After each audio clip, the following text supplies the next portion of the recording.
بسم اللہ الرحمن الرحیم۔ دوستو، آج سائنس بھی حضرت محمد صلی اللہ علیہ وسلم کا پتہ پوچھ رہی ہے۔ آپ صلی اللہ علیہ وسلم نے بیت الخلاء میں تھوکنے سے کیوں منع فرمایا؟ آج کی جدید سائنسی تحقیق نے فرمودات نبی صلی اللہ علیہ وآلہ وسلم کی حقانیت کو ثابت کر دیا ہے۔ ناظرین، ویڈیو میں آگے بڑھنے سے پہلے ہمارے چینل اسلامک نالج کو سبسکرائب کر لیں اور ساتھ موجود بیل آئیکن کو بھی دبا دیں تاکہ ہماری آنے والی ویڈیوز کے نوٹیفیکیشن آپ تک پہنچتی رہے۔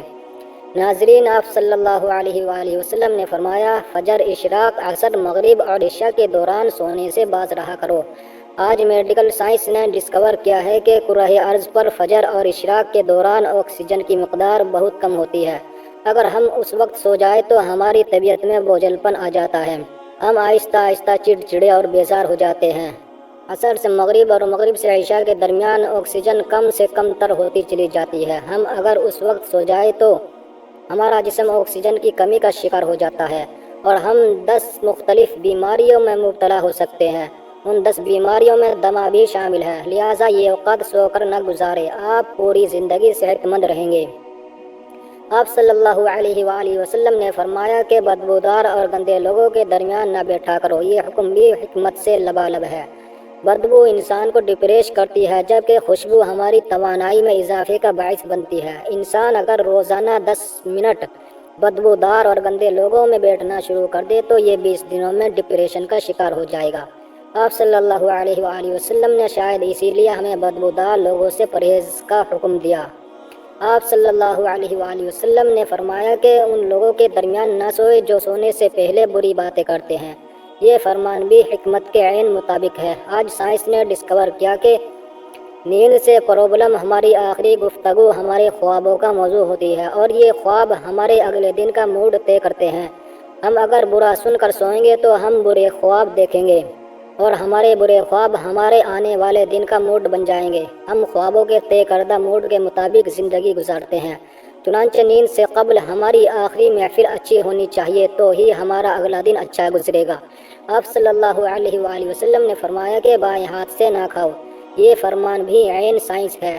ہمارے دماغ کے دائیں اور بائیں حصے مثبت اور منفی ہوتے ہیں، یعنی جب ہم دائیں ہاتھ سے کھاتے ہیں تو ہماری سوچ مثبت ہوتی ہے اور جب ہم اپنے بدن کو بائیں ہاتھ سے کھلاتے ہیں تو ہماری منفی سوچ طاقتور ہوتی چلی جاتی ہے۔ آپ مشاہدہ کر لیں، آپ کو بائیں ہاتھ سے کھانے والے اکثر لوگ منفی ملیں گے۔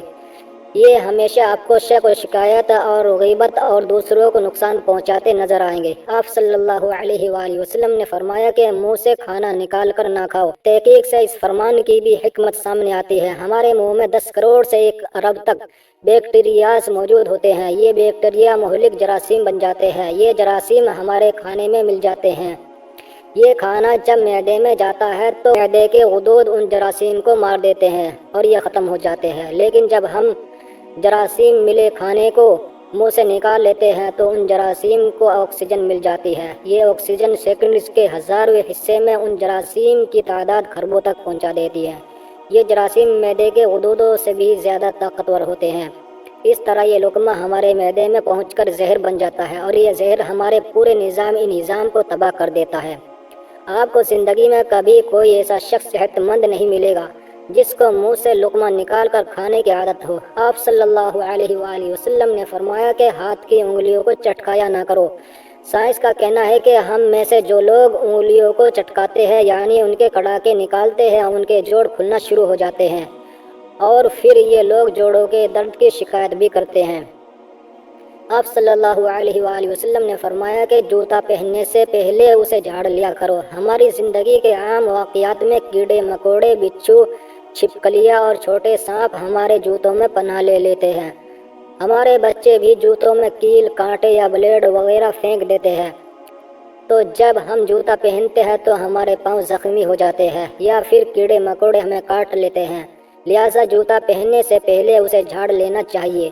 آپ صلی اللہ علیہ وآلہ وسلم نے فرمایا کہ نماز کے دوران آسمان کی طرف نہ دیکھو۔ یہ فرمان بھی درست ہے۔ آسمان میں ایک وسعت ہے، یہ وسعت ہمیشہ ہماری توجہ کھینچ لیتی ہے۔ ہم جب بھی آسمان کی طرف دیکھتے ہیں تو ہماری توجہ بڑھ جاتی ہے، ہمیں توجہ واپس لانے میں ٹھیک ٹھاک وقت لگتا ہے، جبکہ نماز کے لیے یکسوئی درکار ہوتی ہے۔ ہم جب نماز کے دوران آسمان کی طرف دیکھتے ہیں تو ہم سجدے اور رکوع بھول جاتے ہیں۔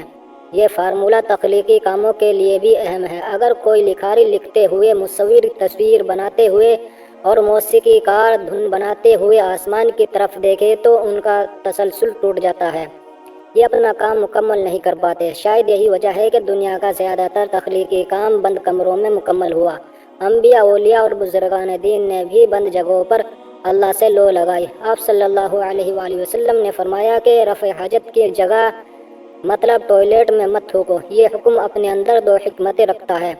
بیت الخلاء میں تھوکنے سے بعد میں آنے والوں کو بھی تکلیف ہوتی ہے، اور دوسرا، ٹوائلٹس میں لاکھوں قسم کے جراثیم ہوتے ہیں۔ ہم جب تھوکنے کے لیے منہ کھولتے ہیں تو یہ جراثیم ہمارے منہ میں پہنچ جاتے ہیں اور پھر یہ ہمارے لعاب میں یعنی تھوک میں پرورش پاتے ہیں۔ یہ معدے اور پھیپھڑوں میں پہنچتے ہیں اور پھر یہ ہمیں بیمار کر دیتے ہیں۔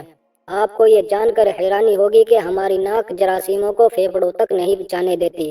ہماری ناک سے صرف کیمیکل جسم میں داخل ہوتے ہیں۔ جراثیم زیادہ تر منہ سے بدن میں اترتے ہیں اور ان کا بدن میں داخل ہونے کا سب سے بڑا ذریعہ بیت الخلاء یعنی ٹوائلٹس ہوتے ہیں۔ چنانچہ آپ ٹوائلٹ میں لمبی لمبی سانسیں لینے، تھوکنے، گانا گانے، آوازیں دینے اور موبائل فون پر بات کرنے سے پرہیز کریں۔ آپ کی صحت اچھی رہے گی۔ نبی کریم صلی اللہ علیہ وآلہ وسلم نے فرمایا کہ لکڑی کے کوئلے سے دانت صاف نہ کرو۔ ہم میں سے بے شمار لوگ کوئلے سے دانت صاف کرتے ہیں۔ کوئلے سے ہمارے دانت وقتی طور پر چمک تو جاتے ہیں، لیکن یہ بعد ازاں مسوڑے بھی زخمی کر دیتا ہے۔ یہ دانتوں کی جڑیں بھی ہلا دیتا ہے اور یہ منہ میں بدبو بھی پیدا کرتا ہے۔ لکڑی کا کوئلہ تو سیدھا سیدھا کاربن ہے، یہ ہائیجینک بھی نہیں ہوتا۔ آپ صلی اللہ علیہ وآلہ وسلم نے فرمایا کہ ہمیشہ بیٹھ کر کپڑے تبدیل کیا کرو۔ اس میں مصلحت یہ ہے کہ ہم میں سے اکثر لوگ شلوار پتلون یا پائجامہ پہنتے وقت اپنی ٹانگ گھسا بیٹھتے ہیں اور گر پڑتے ہیں۔ ہم میں سے ہر شخص زندگی میں کبھی نہ کبھی اس صورتحال کا شکار ضرور ہوتا ہے۔ بالخصوص بڑی عمر کے افراد کو اس حوالے سے احتیاط برتنا چاہیے۔ آپ صلی اللہ علیہ وآلہ وسلم نے فرمایا کہ اپنے دانتوں سے سخت چیز مت توڑا کرو۔ ہم لوگ اکثر بادام، اخروٹ یا نیم پکا گوشت توڑنے کی کوشش میں اپنے دانت توڑوا بیٹھتے ہیں۔ دانت زندگی کا اہم ترین حصہ ہے، شاید اسی لیے آپ صلی اللہ علیہ وآلہ وسلم نے دانتوں کو سخت چیزوں سے بچانے کا حکم دیا۔ ناظرین، نبی کریم صلی اللہ علیہ وآلہ وسلم نے ساری زندگی سادگی سے گزاری۔ رہن سہن میں سادگی، اوڑھنے بچھونے میں سادگی، لوگوں کے ساتھ میل جول اور رکھ رکھاؤ میں سادگی۔ آپ صلی اللہ علیہ وآلہ وسلم کے گھر پر کئی دن کا فاقہ ہو جاتا۔ ایک موقع پر حضرت فاطمہ رضی اللہ تعالی عنہا بارگاہ نبوت میں روٹی کا ٹکڑا لے کر حاضر ہوئی۔ آپ صلی اللہ علیہ وآلہ وسلم نے پوچھا، یہ کیا ہے؟ کہا، یہ روٹی ہے جسے میں نے پکایا ہے۔ دل نے گوارا نہ کیا کہ آپ کو چھوڑ کر کھا لوں، اس لیے یہ لے کر حاضر خدمت ہوئی۔ آپ صلی اللہ علیہ وآلہ وسلم نے فرمایا، یہ 3 دن کے بعد پہلا کھانا ہے جو تمہارے باپ کے پیٹ میں گیا ہے۔ کبھی آپ صلی اللہ علیہ وآلہ وسلم کے دسترخوان پر 2 قسم کے کھانے جمع نہ ہوئے۔ اگر روٹی تناول فرماتے تو اس کے ساتھ کوئی اضافی چیز نہ ہوتی۔ کبھی آپ صلی اللہ علیہ وآلہ وسلم پر ایسا فاقہ ہوتا کہ بھوک کی شدت سے پیٹ سے چپک جاتا تھا۔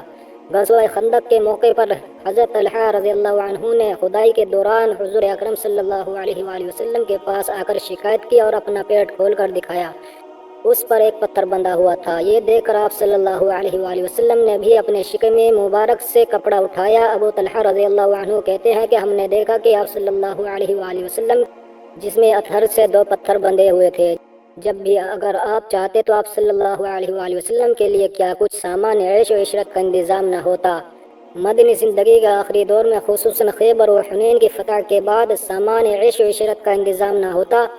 آپ صلی اللہ علیہ وآلہ وسلم نے اپنی اس بے تکلف طرز زندگی کے ذریعے یہ بتلا دیا کہ تمام سامان راحت کے ہوتے ہوئے بھی اس طرح کی معمولی زندگی گزاری جا سکتی ہے۔